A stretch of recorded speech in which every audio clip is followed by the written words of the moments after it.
आज का हमारा टॉपिक है सोवियत संघ के विघटन के मुख्य कारण। और सोवियत संघ की स्थापना कैसे हुई, सोवियत प्रणाली की क्या क्या विशेषताएं रही जिसके कारण साम्यवाद इतने राष्ट्रों में फैला और सोवियत संघ का गठन हुआ, ये सब हम पिछले वीडियो में पढ़ चुके हैं। तो आज का हमारा जो फोकस रहेगा वो है कि सोवियत संघ क्या कारण रहे जिसके कारण सोवियत संघ का विघटन हो गया। तो देखिए, सबसे पहले कारण पर हम चर्चा करते हैं पूर्वी यूरोप के देशों में साम्यवादी सरकार का पतन। जो पूर्वी यूरोप के देश हैं वो साम्यवादी साम्राज्य अर्थात सोवियत संघ में शामिल हो गए थे। साम्यवाद से आकर्षित होकर के पूर्वी यूरोप के जो राष्ट्र हैं वो सोवियत संघ में शामिल हो गए थे और उन्होंने साम्यवादी प्रणाली अपना ली थी।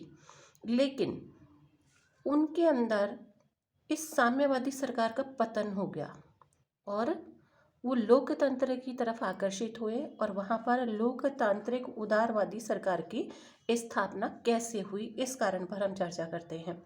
तो बात ये आती है 1985 की, जब मिखाइल गोर्बाचोव सोवियत संघ के राष्ट्रपति बने। और उस समय सूचना और संचार क्रांति के कारण पश्चिमी देशों की जो स्थिति थी, विकसित स्थिति थी, उसका पता सोवियत संघ के लोगों को चला। तो उन्हें लगा कि वो लोग बहुत पिछड़े हुए हैं। ऐसी स्थिति में मिखाइल गोर्बाचोव पर भी दबाव आया कि वो सोवियत संघ की व्यवस्था को सुधारें। मिखाइल गोर्बाचोव ने आर्थिक और राजनीतिक क्षेत्र में सुधारों को अपनाने के लिए दो नीतियां अपनाई। इन दो नीतियों को हम कहते हैं पेरेस्ट्रोइका और ग्लासनोस्त। पेरेस्ट्रोइका ये आर्थिक क्षेत्र में और राजनीतिक क्षेत्र में जो थी वो है ग्लासनोस्त। ये दो नीतियां जिसमें आर्थिक क्षेत्र में लोकतांत्रिक उदारीकरण प्रक्रिया वाली जो बाजार आधारित अर्थव्यवस्था है वो लागू करी और ग्लासनोस्त में राजनीतिक क्षेत्र में लोगों को अभिव्यक्ति की आज़ादी दे दी।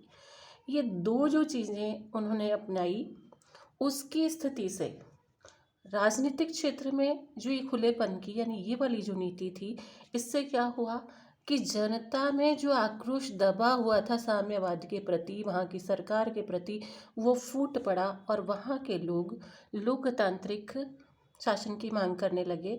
अपनी सरकार का उन्होंने विरोध करना शुरू कर दिया। और ऐसी स्थिति में जो गोर्बाचोव थे उन्होंने पूर्वी यूरोप के देशों से सेना हटाने का भी निर्णय ले लिया, क्योंकि बहुत ज़्यादा खर्चा होता था, इसलिए उन्होंने सेना हटाने का निर्णय कर लिया। तो ये जो स्थितियां हैं वो इसके लिए जिम्मेदार रही। साथ ही साथ उन्होंने जो सोवियत संघ के देशों ने एक संधि करी थी नाटो के विरोध में, जिसको हम कहते हैं वार्सा संधि, इस संधि को भी समाप्त कर दिया। साथ ही पूर्वी यूरोप के देशों को ये छूट दे दी कि वो अपने भविष्य का निर्णय खुद ले सकते हैं, यानी भविष्य में कैसी सरकार का गठन करेंगे इसका निर्णय वो स्वयं ले सकते हैं। इन कारणों से क्या हुआ, इन कारणों से पूर्वी यूरोप के जो देश सोवियत संघ में शामिल थे उनमें साम्यवादी सरकारों का पतन हो गया और उदारवादी सरकार की स्थापना हो गई। ये पहला कारण है। दूसरे कारण की यदि हम बात करें तो सोवियत गणराज्यों के अंदर राष्ट्रीय आकांक्षाओं का उभरना। तो देखिए, सोवियत गणराज्य की यदि हम बात करें तो सोवियत संघ में 15 गणराज्य थे लगभग, और राष्ट्रीयताओं की बात करें तो उनकी संख्या सैकड़ों में थी। लेकिन ये सभी गणराज्य और राष्ट्रीयताएं स्वतंत्र नहीं थी, क्योंकि रूस गणराज्य का प्रभुत्व था, यानी जो सत्ता थी वो मॉस्को से चलती थी।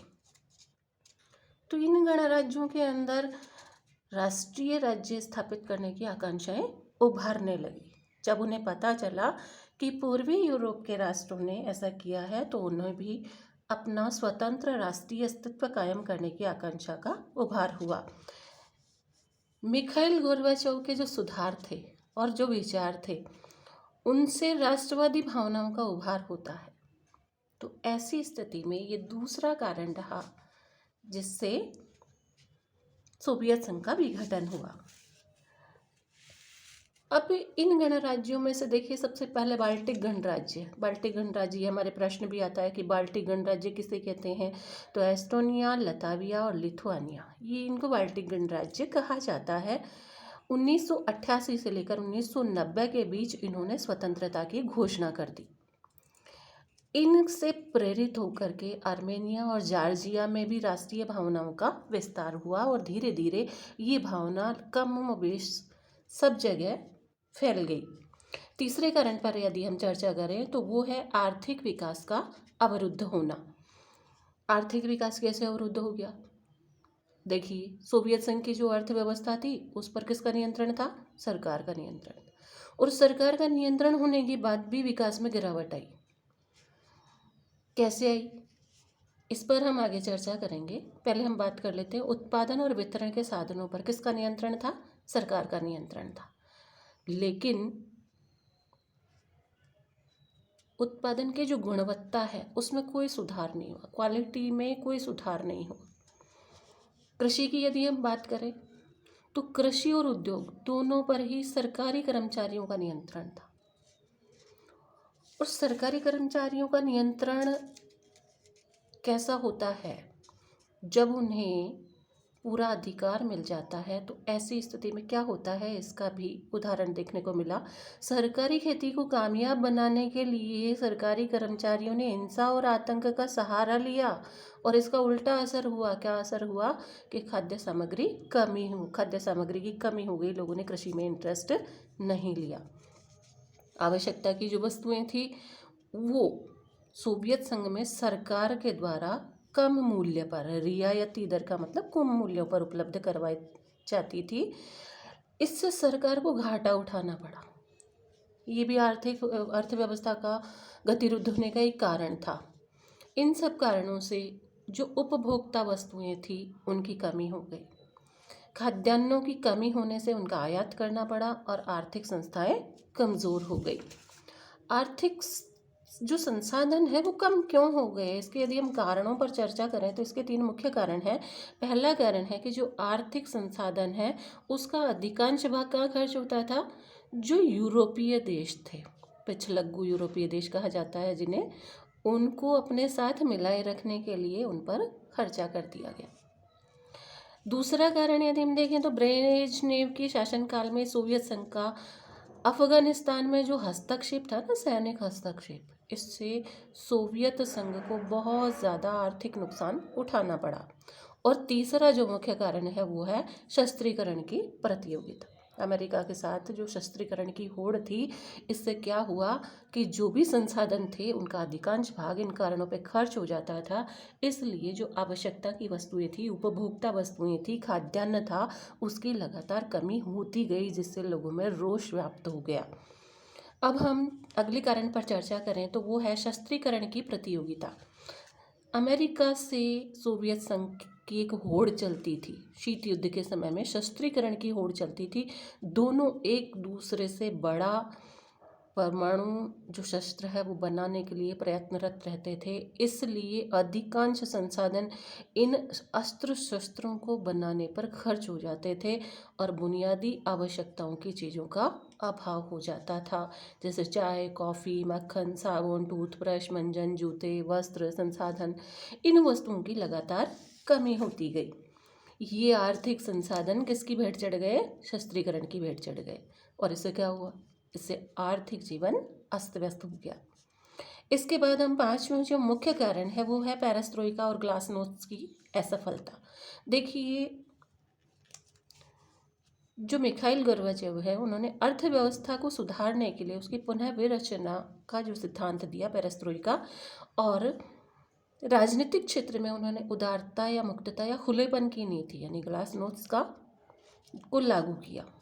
अब इनका क्या असर पड़ा उसे हम देख लेते हैं। पेरेस्ट्रोइका के कारण देश में खाद्य सामग्रियों का मूल्य कई गुना बढ़ गया। क्यों बढ़ गया?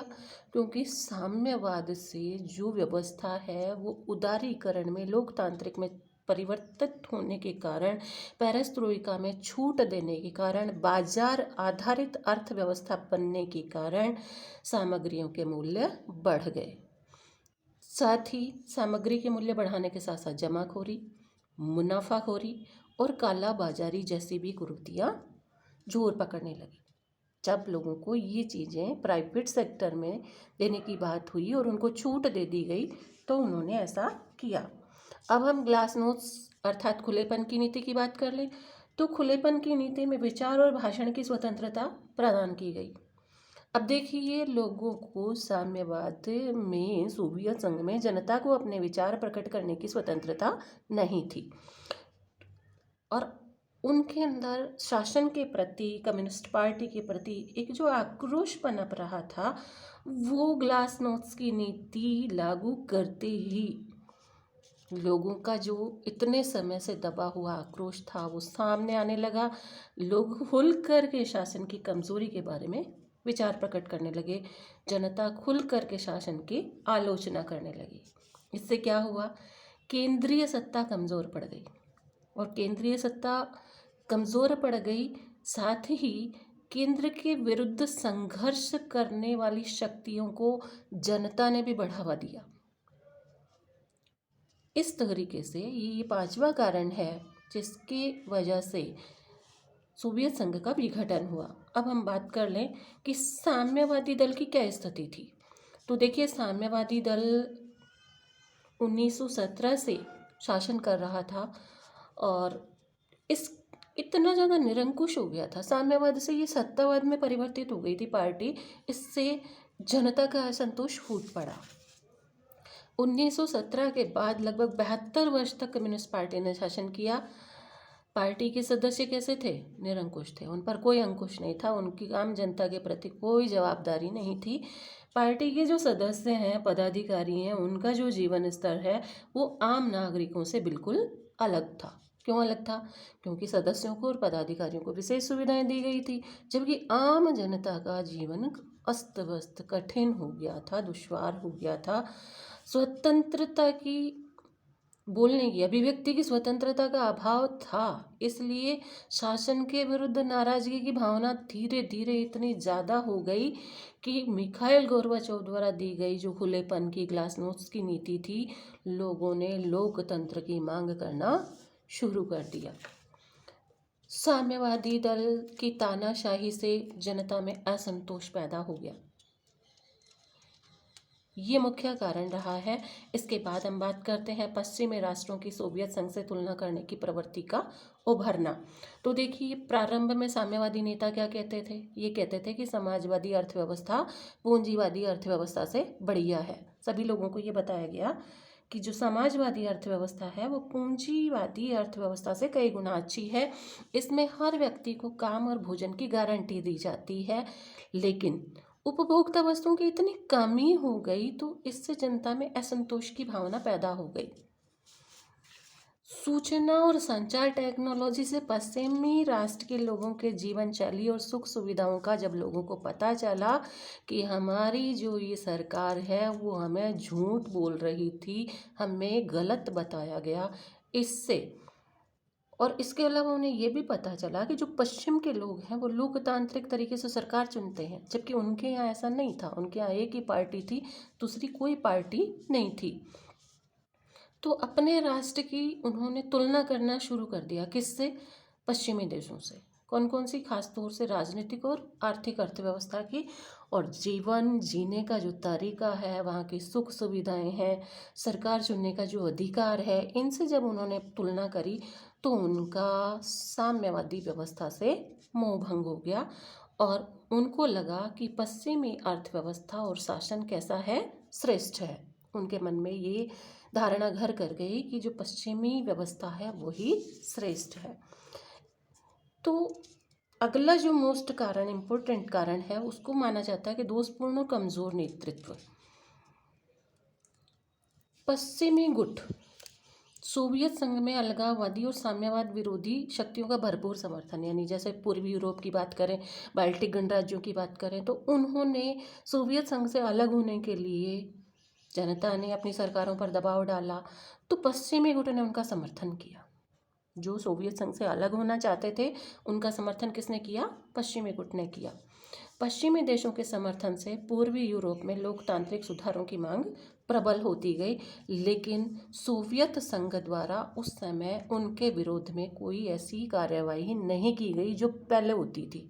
तो इस दोषपूर्ण कमज़ोर नेतृत्व को हम अगले वीडियो में पढ़ेंगे, क्योंकि समय वीडियो बहुत ज़्यादा लंबा हो जाएगा और इस टॉपिक में हमें समय लगेगा। तो इस टॉपिक को हम अलग से लेंगे कि मिखाइल गोर्बाचोव की किन नीतियों के कारण या किस तरीके से दोषपूर्ण और कमज़ोर नेतृत्व के कारण साम्यवाद का विघटन हुआ।